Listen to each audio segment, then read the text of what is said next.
impacted by how we feel and our emotions. So the heart plays a very big role in creativity. しかし今日私たちはクリエイティビティが頭の中にだけ詰まっているものではないことを知りました。私たちが何を考えるかだけではなく何を感じるか、つまり私たちの行動やアイデアは私たちがどう感じているか、どのように情緒的な状況にあるか、つまり心と切っても切り離せないということが分かったんです。But the head and the heart are in the body. And very recent research is showing that when we move our body, when we walk, when we move, when we get up and act or enact, that also has a very positive impact on creativity. So creativity is in the head and the heart and the body.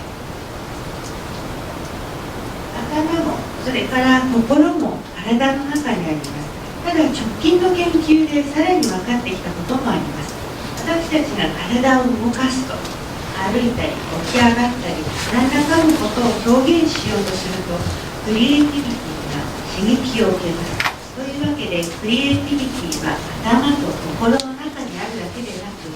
体の中にも詰まっていると言える。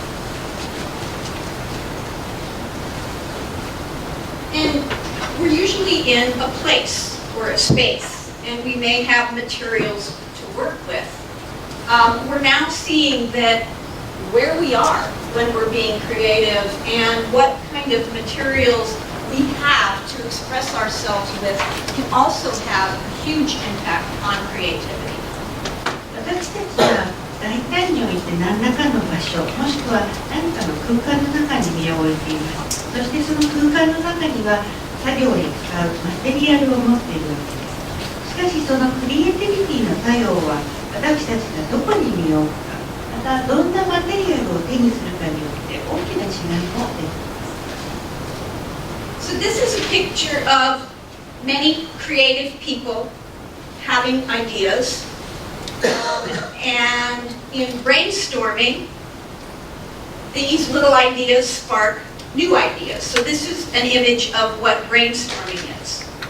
こちらの絵はブレインストーミングを示しているのです。たくさんのクリエイティブな人々がそれぞれのアイデアを持ち寄ってブレインストーミングをしています。それらのアイデアがぶつかり合うことによってまた新しいアイデアが生まれてくるということです。I'll argue that brainstorming is good, but it's not good enough.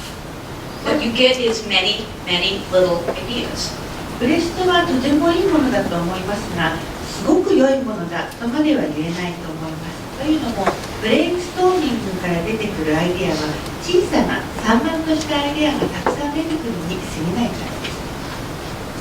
And when I talk about collective creativity, this is the picture I have in mind. Creative people together, face to face, touching, emotionally touching, physically, working together in a space with tools and materials, getting really, really big ideas. 一方、私はこちらのやり方がいいと思っています。コレクティブクリエイティビティのです。たくさんのクリエイティブな人々が一緒になってフェイス2フェイスで作業をしています。お互いに心を触れ合わせ、身体を触れ合わせながら一緒にツールとマテリアルを作りながら、小さな散漫としたアイデアではなくて一つの大きなアイデア、ビッグアイデアを生み出そうとしているんです。And if we take many different kinds of individuals from different backgrounds and disciplines, we have extreme collective creativity. Another word that's used here is transdisciplinarity, leading to even bigger ideas. それからそのような人々のバックグラウンドが多種多様で、いろいろな領域の専門知識を持った人々が集まってくると、分野横断的なクリエイティビティが生まれます。さらに大きなアイデアを生む、チャンスが生まれてくるのです。So in co-creation, what I try to do is to get people's heads, hearts, bodies involved in being creative with each other,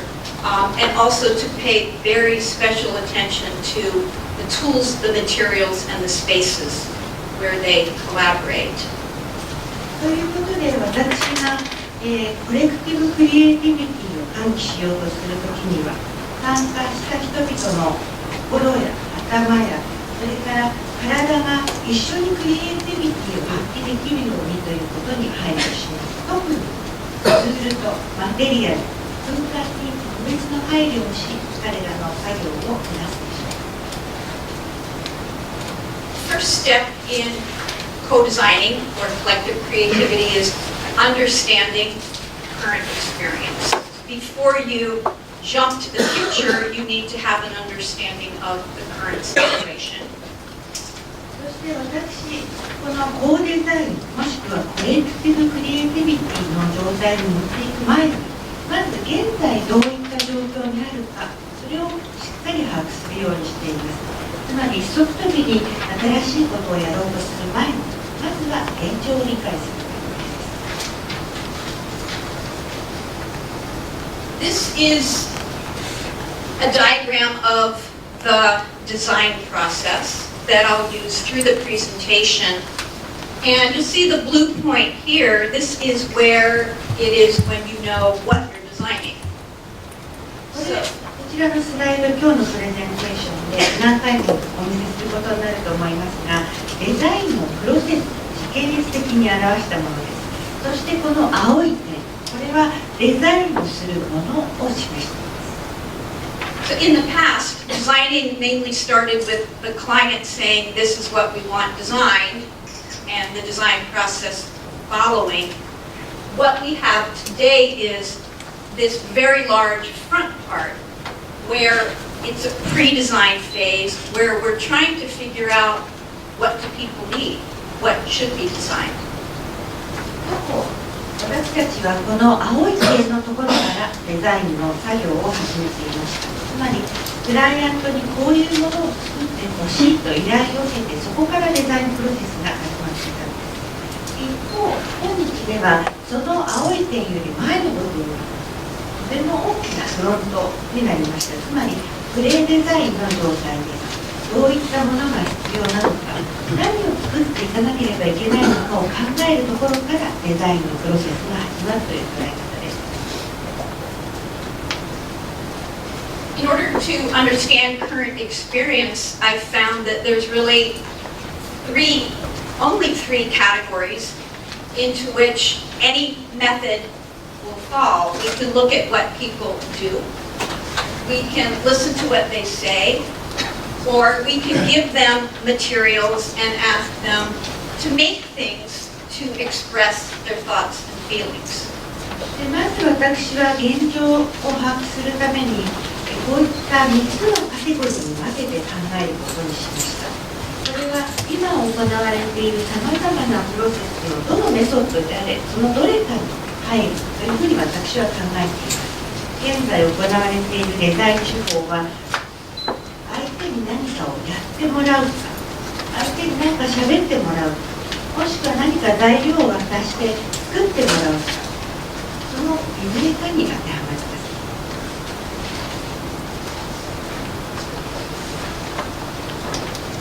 Here we can see that what people say,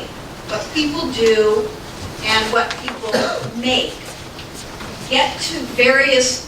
levels of knowledge in terms of understanding experience.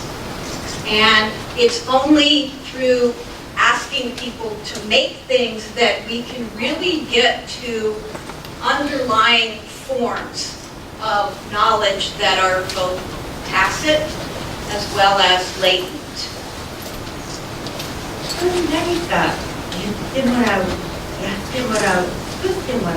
ということですが、それぞれの、依頼の仕方で違ったレベルのエクスペリエンスに対する理解が得られます。人に何か喋ってもらう、尋ねてそれに対して答えをもらうということは、彼らが現状を把握していることについての状況は分かります。しかし彼らに何かを作ってもらって初めてその表面的には出てこない潜在感、もしくは暗黙知的な明示できていない知識を理解することが。 So in understanding experience, we're listening to what people say through interviews or focus groups. We're watching what they do or how they use things through observation or ethnography. But in order to really understand what they know or feel or dream, we need to get deeper and we need to use the making, which I'll present shortly. 消費者のエクスペリエンスを理解するということに関しては、例えばインタビューをしたり、もしくはフォーカスグループをしたりして彼らの話を聞くというのが一つ。それからまた彼らの行動を見たり、使い方を観察するエスノグラフィー、観察といった手法、そういったものがあります。しかし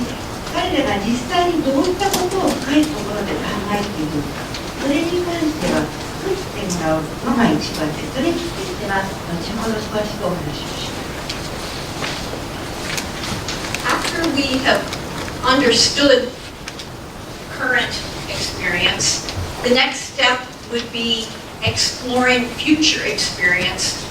with our users and other stakeholders.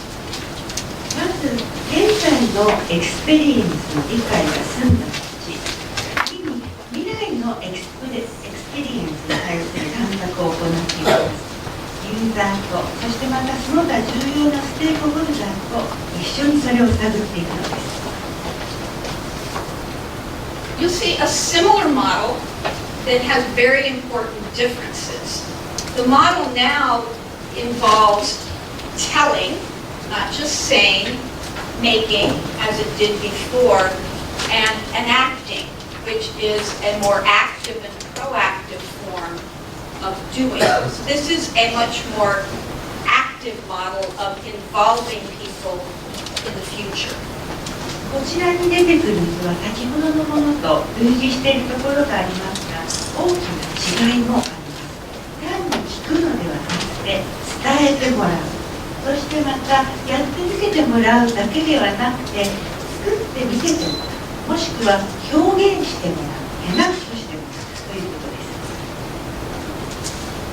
す。 You can come into the model at any point. You can start by having people tell stories about the future and then enact or pretend those stories and then maybe make a prop that fits in that story. But you'll notice the arrows go round and round in both directions. So what you want to do is involve them across all activities.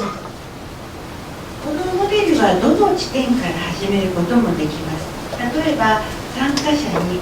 未来についての話を伝えてもらい、それに基づいて表現してもらったり、何かになったふりをしてもらったり、その後でそれをよく表すような小道具を作ってもらって、それを見せてもらうといったやり方も一つだと思いますが、矢印が双方向にぐるぐる回っていることからも分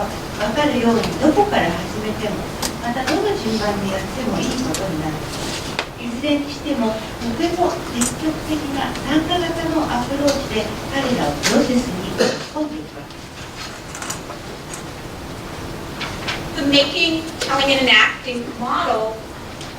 works across all stages of the design process.